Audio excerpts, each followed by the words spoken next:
भारत माता म्हणजे ही सगळी माझी भारत माता, या सगळ्यांना गोरगरिबांसाठी म्हणून हा भारत देश आहे. आणि मुद्दा म्हणून मी ही बातमी घेऊन आलोय. इकडे तुमच्याकडे बातमी आली असेल नसेल, राष्ट्रीय स्वयंसेवक संघाचे सरकार्यवाहक म्हणून कोणतरी आहे, दत्तात्रय होसबाळे, नाव ऐकलं असेल तुम्ही, ऐकलंय? त्यांनी एक परवा स्टेटमेंट केले, जे उत्तरेत शेतकरी रस्त्यावरती उतरलेत त्यांच्याबद्दल ते बोललेत की शेतकरी आंदोलनाच्या नावाखाली अराजकता, ही बातमी आहे.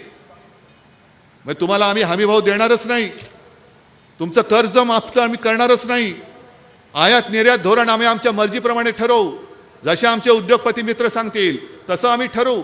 पण जर तुम्ही तुमच्या न्याय हक्कासाठी रस्त्यावरती उतरलात तर तुम्ही अतिरेकी आहात, तुम्ही अराजक पसरवत आहात.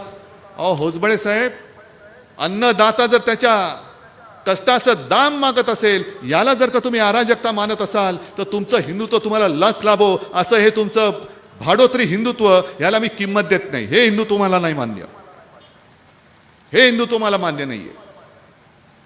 स्वतः आणि स्वतः मोदी परिवारमध्ये किती लोक आहेत? फक्त मोदीजी आणि त्यांची सत्तेची खुर्ची, तिसरा माणूस आहे कुठे? आज सुद्धा मला इकडे मोठे हार घातले, मी ज्यांनी हार आणला त्यांना सगळ्यांना सांगतो, एक तर बाबा एवढं मोठं हाराचं ओझं मी कोणत्यानी बोलतोय?